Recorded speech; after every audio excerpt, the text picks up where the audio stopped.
வணக்கம். நான் அருண்குமார், தலைமை ஒருங்கிணைப்பாளர், தமிழ்நாடு வியாபார சங்க பேரவை. இன்றைய தினம் நம்ம எதுக்கு கொக்கோ கோலாவை கீழே ஊத்துறோம், நம்ம ஊர் கூல் ட்ரிங்க்ஸை குடிக்கிறோம், அமேசானை எதுக்கு வெளியேற்றுறோம் அப்படின்னு நீங்கள் எல்லாம் பார்த்துருப்பீங்க.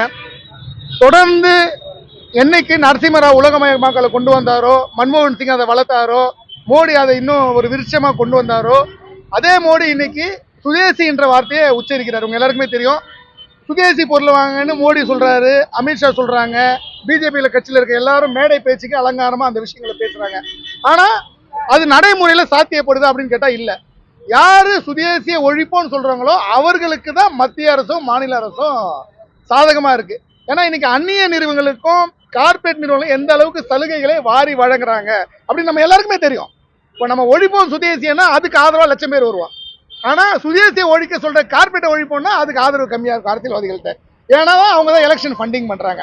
அப்போ இவ்வளவு நாள் இல்லாத திருநாளா பிரதமர் மோடி சுதேசியை வாழ வைப்போம்னு சொல்றாரு. ஆனா அதே மோடி உள்ளூர் தயாரிப்புகளை வாங்குங்கன்னு சொல்ற மோடி என்னைக்காவது ஒரு நாள் அதை உள்ளூர் வணிகர்களிடம் வாங்கின ஒரு வார்த்தை சொல்லுவாருன்னு நாங்களும் பாக்குறோம். ஒரு நாளும் சொன்னது கிடையாது. உள்ளூர் தயாரிப்புகளை வாங்குங்கன்னு சொல்ற எந்த ஒரு அரசியல்வாதியும் அதை உள்நாட்டு கடைகளில் வாங்கன்னு சொன்ன வரலாறு கிடையாது. ஏன் இன்னைக்கு இந்திய வணிக சந்தையில அமெரிக்காவை தலைமையாக கொண்ட ஜெஃப் பெசோஸ் ஒரு ஏறக்குறைய ஒரு 50% வணிகத்தை கைப்பற்றி வச்சிருக்காரு. நிதர்சனமான உண்மை அது. பல லட்சம் கோடி வணிகத்தை இந்தியாவில் பண்றாரு.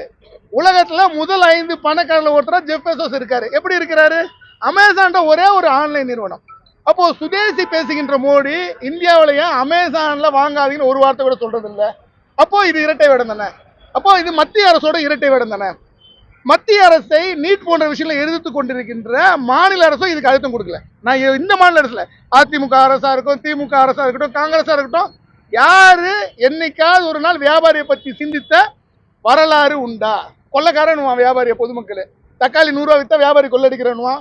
3 ரூபா விற்கும் போது பாராட்டு பத்திரம் யாராவது கொடுத்தாங்களா? என்ன கொடுக்க மாட்டாங்க, ஒரு நாளும் கொடுக்காது. ஏன்னா அரசு அதை சொல்றது இல்ல. உள்ளூர் வியாபாரத்தை வாங்கன்னு எந்த அரசு என்னைக்காவது சொல்லியிருக்கா? சின்ன சின்ன வியாபாரி கஷ்டப்படுறான், நம்ம ஊர்ல இருந்தா அவன் வியாபாரம் பண்றான், அவனுக்கு முதுகெலும்பு இருக்கு, இன்னொருத்தனை போய் அவன் வேலை செய்ய மாட்டான், 100 ரூபாய் சம்பாதிச்சாலும் முதுகெலும்போடு தனியா கடை வச்சுதான் சம்பாதிப்பான், அவன் தான் வணிக, அவனை வாழ வைக்கிற கடமை நம்ம மக்களுக்கு இருக்குன்னு ஏன் இந்த அரசியல்வாதிகள் சொல்ல மாட்டேன்றாங்க? அதை முன்னிட்டு வருகின்ற நவம்பர் 11ஆம் தேதி சென்னையில ஒரு மிகப்பெரிய ஒரு ஆர்ப்பாட்டத்தை முன்னெடுக்கிறோம். மத்திய அரசு இரட்டை வேடம் போடுவதை கண்டித்து சுதேசி சுதேசி என்கின்ற சொல்கின்ற மோடி உள்ளூர் கடைகள் அதை வாங்குங்கன்னு அவர் சொல்லணும். அமேசானை இந்தியாவில் தடை செய்ய வேண்டும். ஏன்னா அமெரிக்காவை நீ கடுமையா எதிர்க்கிறார் மோடி. உலகத்தோட பெரிய சொல்ற அமெரிக்காவை நீ கடுமையா எதிர்க்கிறார் மோடி. அப்படி இருக்கும்போது ஒரு அமெரிக்க நிறுவனம் இனிய இந்திய வணிக சந்தையை கைப்பற்றுவதை அவர் எப்படி அனுமதிக்கிறாரு? அதனால தயவு செய்து அமேசானை வெளியிட்டணும். அதுக்கேற்ற மாதிரி நம்ம அந்த ஒரு புரிதலை பண்ணோம். இப்போ மளிகை கடை வச்சிருக்கவங்க அவங்க வீட்டு பிள்ளைங்க அமேசான்ல விலை கம்மியா இருக்குன்னு சொல்லிட்டு செருப்பை வாங்குறாங்க, மொபைல்ல வாங்குறாங்க. மொபைல் கடை வச்சிருக்கவங்க மளிகை பொருள் அமேசான்ல வாங்குறாங்க. நம்ம கிட்டேயே அந்த ஒரு மாற்றம் இல்லை. மாற்றம் நம்மிலிருந்து தொடங்கட்டும்.